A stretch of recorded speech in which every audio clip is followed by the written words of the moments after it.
اپنی بات کہہ کر وہ مضبوط قدم سے آگے بڑھ گیا تھا، جبکہ زینب سن اعصاب کے ساتھ ساکن کھڑی اسے اپنے وجود کو جلتا ہوا محسوس کر رہی تھی۔ اس نے جھنجھلا کر پھر تیمور کا نمبر پریس کیا۔ اس بار نہ صرف رابطہ بحال ہو گیا بلکہ اس نے کال بھی ریسیو کر لی تھی۔ ہاں زینب بولو۔ اس نے تیمور کی سوئی سوئی آواز سنی تھی اور جھلا سی گئی تھی۔ کیا بولوں؟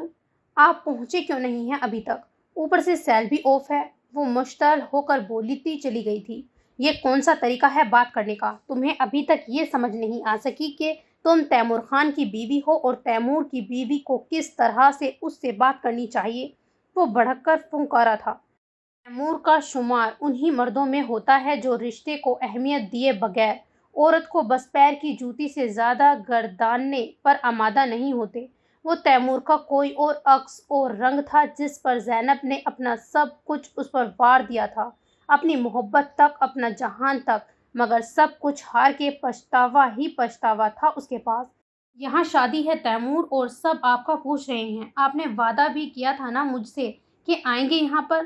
آ جاؤں گا کل پرسوں۔ یہاں میں فارغ تھوڑی بیٹھا ہوں، اتنی بڑی ذمہ داریاں ہیں مجھ پر، آخر ہونے والا سردار ہوں۔ اپنی فیملی کو سمجھاؤ کہ نہیں آ سکتا میں، وہ نخوت و بے نیازی سے بولا تھا۔ زینب کی جان ہوا ہونے لگی تھی۔ اس نے تو یہاں سب سے کہا تھا وہ ضرور آئے گا، اب بھلا نہ آنے پہ وہ یہ سب کی کیسے برداشت کرتی؟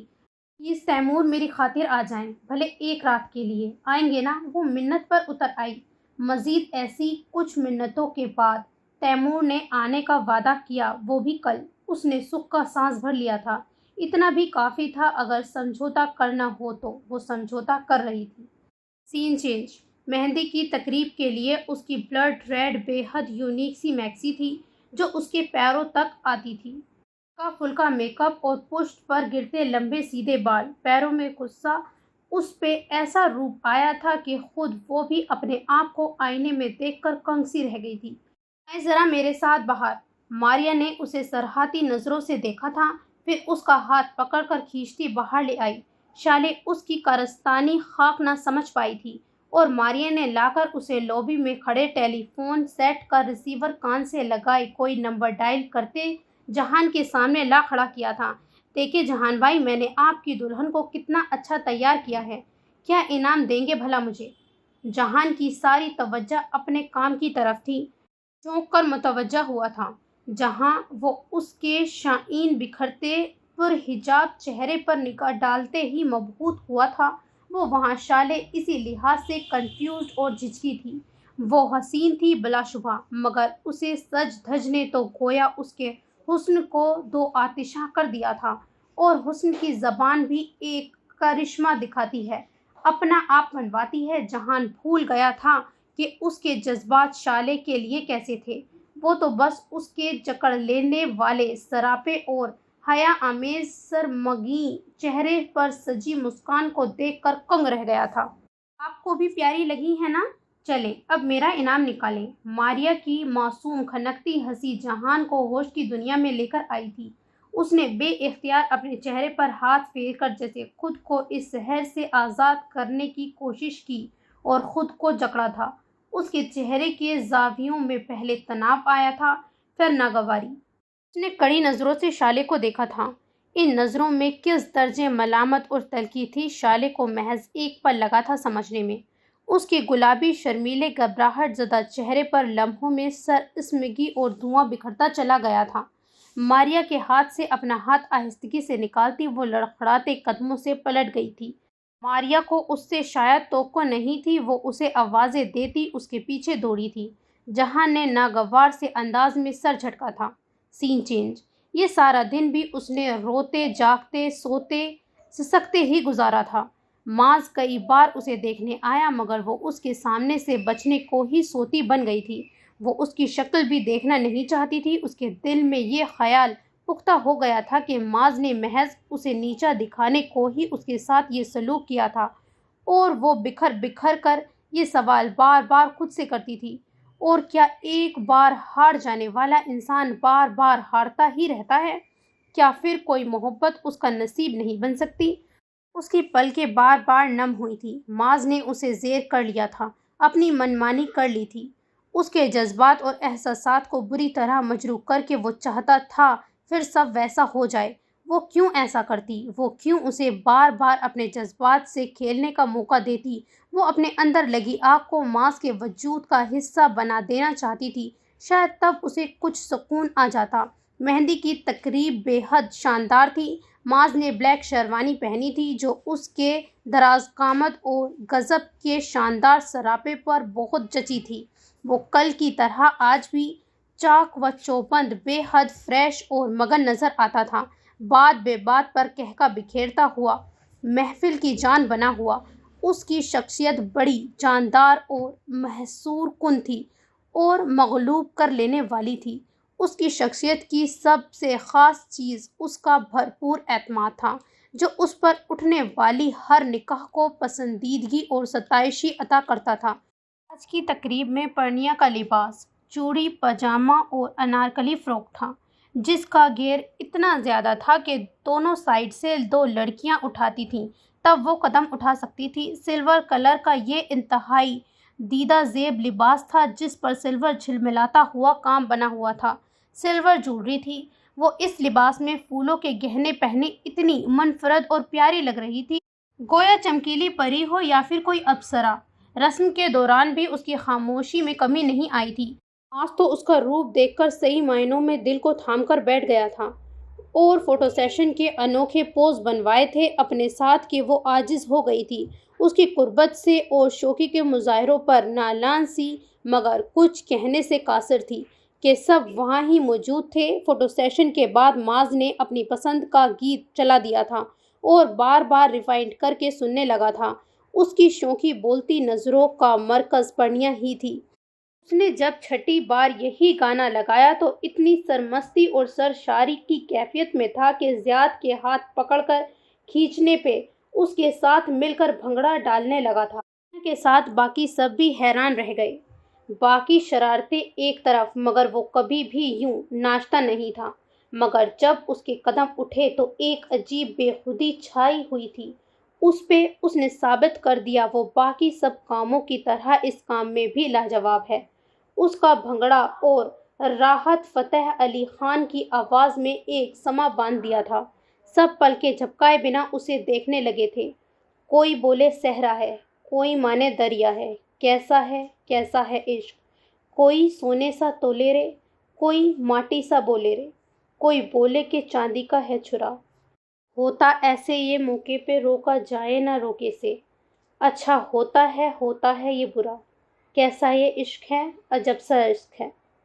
اس کے قدم میوزک کی سر تال کے ساتھ اٹھتے تھے۔ تمام تر نفرت اور بیزاری کے باوجود پرنیا کو اعتراف کرنا پڑا تھا کہ اس نے اس سے قبل کسی کو ناچتے ہوئے اتنا اچھا لگتے کبھی نہیں دیکھا تھا۔ ذاتی طور پر اسے بھنگڑا ڈانس اور رقص وغیرہ بالکل پسند نہیں تھا، نہ اسے ناچتے ہوئے لوگ کبھی اچھے لگے تھے۔ پھر پتہ نہیں ماز کی مرتبہ اس کا یہ خیال کیسے غلط ثابت ہو گیا تھا، یا وہ اتنا شاندار تھا، اتنا پاورفل تھا کہ اس کے خیال بدلنے پر مجبور کر دیا تھا۔ گانا ختم ہوا تو تالیوں سے ہول گونج اٹھا تھا۔ وہ پسینوں میں نہایا ہوا دھپ سے پرنیا کے پاس آ کر گرا اور گہرے گہرے سانس بھرتے ہوئے اسے دیکھ کر مسکرایا، پھر شوخی سے بولا، آج کتنی ہی حسین لڑکیوں نے اپنے دل نذرانے کے طور پر مجھ پر نچھاور کر دیے، ان میں آپ کا بھی دل تھا نا؟ پرنیا نے اس بات کے جواب میں ایک نفرت زدہ فنکارتی نگاہ اس پر ڈالی تھی اور منہ پھیر لیا تھا۔ سین چینج۔ اس کا عروسی جوڑا بلڈ ریڈ کلر کا تھا، جس پر ایسا جھلملاتا ہوا کام تھا کہ نگاہ اس کی جھلملاہٹ اور چمک دمک کے آگے کھیر ہوتی جاتی تھی۔ یہ جوڑا ماز کی پسند کا تھا اور سب کو بے حد پسند آیا تھا، مگر جب وہ پرنیا کے اجلے نازک بدن پر سجا تب اس کی قیمت صحیح معنوں میں ٹھکانے لگی تھی۔ چولی کا دامن کام سے بوجھل تھا، جس کی آستین آدھی سے بھی کم تھی۔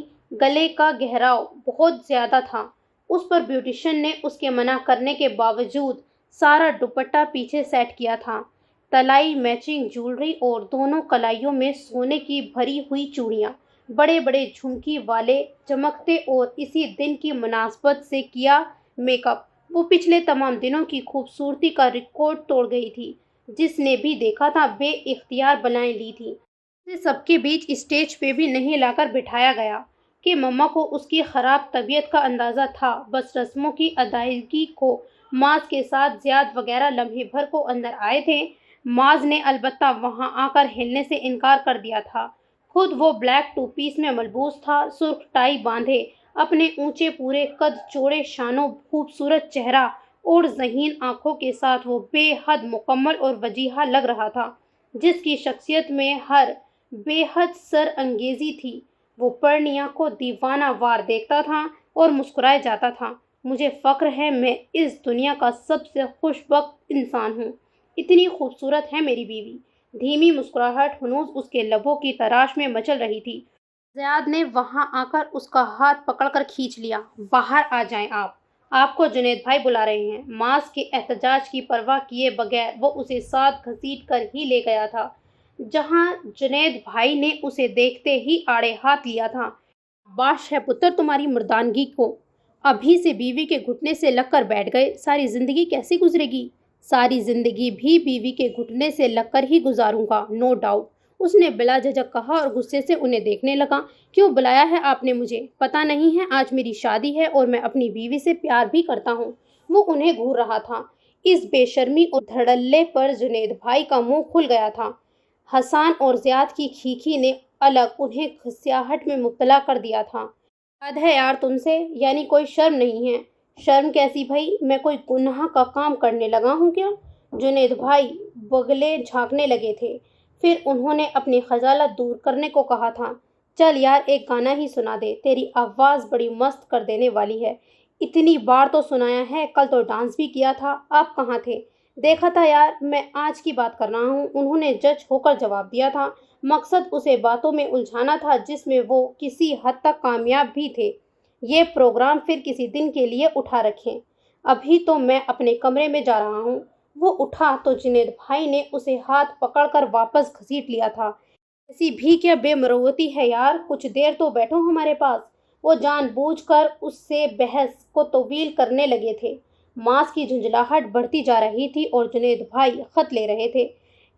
اسی بحث میں وہ لوگ مشغول تھے جب جہان اسی سمت نکل آیا تھا۔ انہیں الجھتے دیکھ کر حیران ہونے لگا تھا۔ خیریت کیا ہوا یار جے؟ سمجھانا انہیں کہ مجھے جانے دینا، جب ان کی شادی ہوئی تھی ہم نے ان سے ایسی زیادتی نہیں کی تھی، وہ نروٹھے پن سے بولا تھا۔ جہان کے لبوں پر مدھم مسکراہٹ بکھر گئی تھی۔ جانے دینا جنید بھائی، آپ نے اس سے کیا کروانا ہے؟ ہاں تم تو فیور کرو گے ہی، تم پر بھی ایسا نازک وقت جو آنے والا ہے۔ جنید بھائی نے برا مان لیا تھا۔ جہان ٹھنڈے سانس بھر کر رہ گیا تھا۔ میں جاؤں بھائی جان؟ معاذ جنید بھائی کے منہ کے پاس منہ لا کر بولا تھا اور ہنسنے لگا۔ جنید بھائی کھسیا کر اسے گھونسا مارنے کو لپکے، مگر وہ انہیں چڑھاتا ہوا وہاں سے بھاگ گیا تھا۔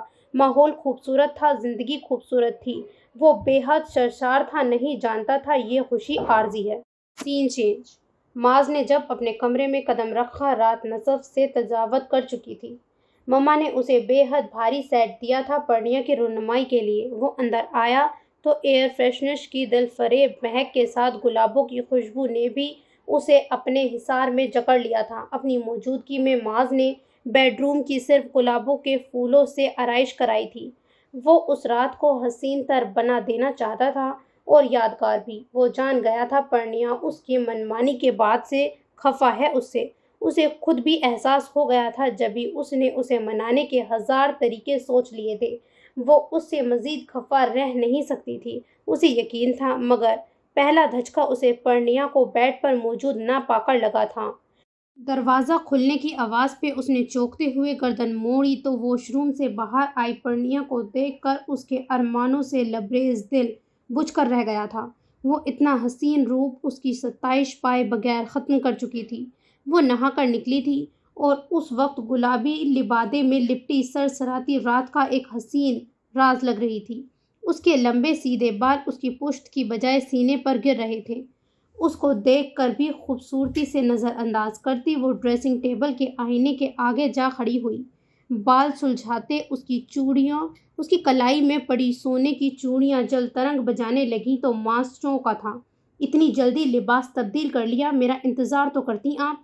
معاذ کو غصہ آیا تھا مگر وہ اس سے سختی سے بات نہیں کرنا چاہتا تھا جبھی رسان سے کہا تھا، کیوں انتظار کر لیتی؟ تاکہ تم جیسے عیاش کو عیاشی کا ایک اور موقع مل سکتا۔ وہ اتنی نفرت اور اتنی شدت سے چلائی تھی کہ گردن کی رگیں پھول کر رہ گئی تھی۔ ماس کے اعصاب کو اس کے الفاظ اور انداز سے دھچکا لگا تھا۔ اس نے چونک کر حیرانی سے اسے دیکھا۔ پرنیا کے ہر انداز سے درشتی ہی نہیں، نفرت حقارت بھی ٹپک رہی تھی۔ ایک لمحے کو اپنے اعصاب کھنچتے محسوس ہوئے تھے اس کی اس درجے بدتمیزی پر، مگر اس نے بروقت خود کو کنٹرول کر لیا تھا۔ اس کا قصور تو بہرحال تھا۔ اس نے وقتی اشتعال اور غصے میں آ کر اس کے جذبات کو مجروح کیا تھا۔ پرنیا کی بھیگی آنکھوں میں جو کرب تھا، جو تڑپ تھی، اس نے ماس کو اضطراب سے دوچار کر دیا تھا۔ کتنا تکلیف دہ ہوتا ہے اپنی عزیز ہستی کو رنجدہ دیکھنا، یہ ماز نے اس وقت جانا تھا۔ آئی ایم سوری پرنیا، مجھے احساس ہے کہ تم ہرٹ۔ اس کی بات ادھوری رہ گئی کہ ماز نے جیسے ہی پرنیا کا ہاتھ تھاما تھا، وہ بری طرح سے بفر اٹھی تھی اور اگلے لمحے وہ اپنا ہاتھ تنفر زدہ انداز میں چھڑوا کے فاصلے پر جا کھڑی ہوئی تھی۔ خبردار ہاتھ مت لگانا مجھے، سمجھے تم؟ میں تمہیں بتانا ضروری سمجھتی ہوں ماز حسن کہ میں تمہارے ہاتھوں خوشی پامال ہونے والی بد کردار عورتوں میں شمار نہیں ہوتی۔ تمہاری زور زبردستی ایک بار ہی چل گئی ہے۔ یاد رکھنا، اگر تم نے دوبارہ مجھے اپنی ہوس کا نشانہ بنانا چاہا تو میں اس وقت خود کو ختم کر لوں گی۔ تنبیہ انداز میں انگلی اٹھا کر اسے باور کرواتی ہوئی، وہ نفرت اور تلخی کے کس مقام پر تھی وہ نہیں جان سکا تھا۔ اس کا لہجہ، اس کا انداز اور ہر انداز سے ٹپکتی نفرت اسے کنگ کرنے کو کافی تھی۔ نفرت و بدگمانی کا ہی شدید احساس تھا کہ وہ بہت تضحیک آمیز انداز میں اسے پہلی بار آپ کی بجائے تم کہہ کر پکار رہی تھی۔ ماس کی پیشانی پر اتنی ذلت کے بعد پسینہ پھوٹ نکلا تھا۔ کہاں کا ظرف، حوصلہ ضبط اور شرمندگی، یہ سارے جذبے پرنیا کی جانب سے زہر میں بجھے نشتروں پر بھاپ بن کر فضا میں تحلیل ہو گئے تھے۔ اسے جیسے کسی نے یخلخت اٹھا کر جلتے الاؤں میں پٹک دیا تھا۔ اس کے اپنے وجود سمیت غصے اور توہین کی شدید لہر اس کے اندر سے اٹھی تھی اور اسے اپنے ساتھ بہا کر لے گئی تھی۔ اس نے بہت جارحانہ انداز میں پرنیا کی کلائی پکڑی تھی اور جھٹکے سے رخ اپنی جانب پھیرا۔ تمہیں شاید اندازہ نہیں ہے پرنیا کہ تم کیا بکواس کر رہی ہو۔ ماس کی بھاپ چھوڑتے چہرے پہ بے پناہ خفگی، ناگواری اور فہمائش تھی۔ پرنیا نے جواباً اپنی جلتی ہوئی آنکھوں میں نفرت سمو کر اسے دیکھا تھا، پھر اسی زہر بھرے لہجے میں چلا کر بولی تھی، تم کیا سمجھتے ہو میں ڈر جاؤں گی تم سے اور کچھ کہہ نہیں سکوں گی؟ میں تمہارے کرتوت سب کو بتاؤں گی کہ تم در حقیقت کیا ہو، کیا ہوں میں۔ ماز نے اپنے تیش کو دبا کر اندر اٹھتی تند خیز لہر کو امڑنے سے روکتے ہوئے بھیجے ہوئے لہجے میں استفسار کیا۔ کوئی نوک دار شہ تھی جو ہر لمحہ اسے کاٹ رہی تھی۔ اس کی اس درجہ غلط فہمی پر ماز کے وجود پر ایک سکوت سا طاری ہو رہا تھا۔ وہ کرب آمیز انداز میں اس کے خوبصورت چہرے پر پھیلی نفرت اور تلخی کو دیکھ رہا تھا۔ بد کردار ہو تم، ہوس پرست ہو تم، جانے کتنی لڑکیوں کی عزتوں کو۔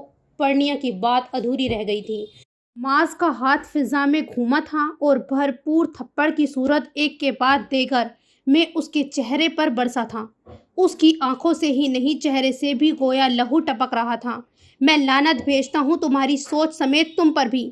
میری بلا سے تم جو مرضی سمجھو، میں جیسا بھی ہوں تمہیں ہرگز بھی غرض نہیں ہونی چاہیے، سمجھ آئی تمہیں؟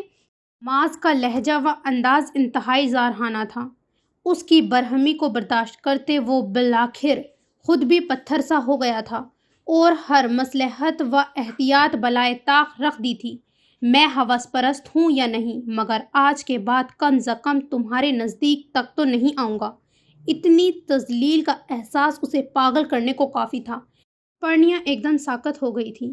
ماس کے اٹھے ہوئے ہاتھ نے اسے حواس باختہ کر دیا تھا۔ اس کے اعصاب سن ہوئے تھے۔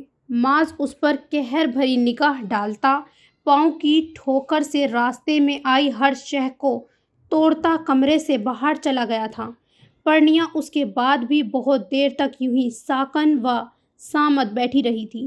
3 دن اس نے ہر لمحہ اس ایک لمحے کو سوچا تھا جب وہ اپنے دل کی آگ اس کے وجود میں منتقل کرتی اور خود پرسکون ہو جاتی۔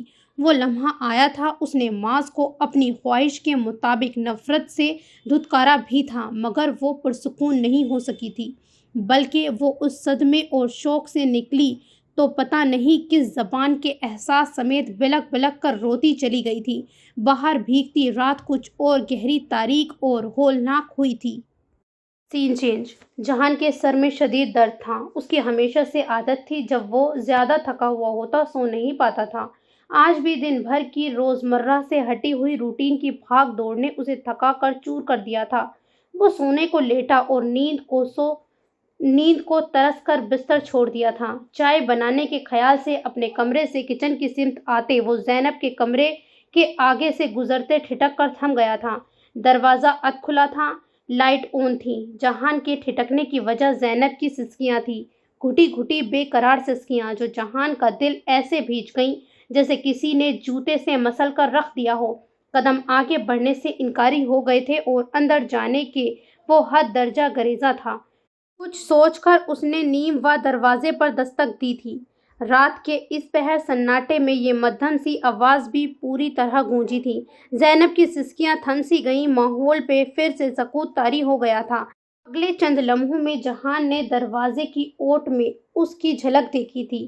ڈل گولڈن اور پرپل کے بے حد خوبصورت امتزاج کے سوٹ میں اس کا لچکتی شاخ جیسا دلربا سراپا اپنی تمام تر حشر سامانیوں کے ساتھ اس کے روبرو تھا۔ وہ اپنا چہرہ غالباً صاف کر چکی تھی، مگر اس کے باوجود آنسوؤں کی نمی کا احساس غالب تھا۔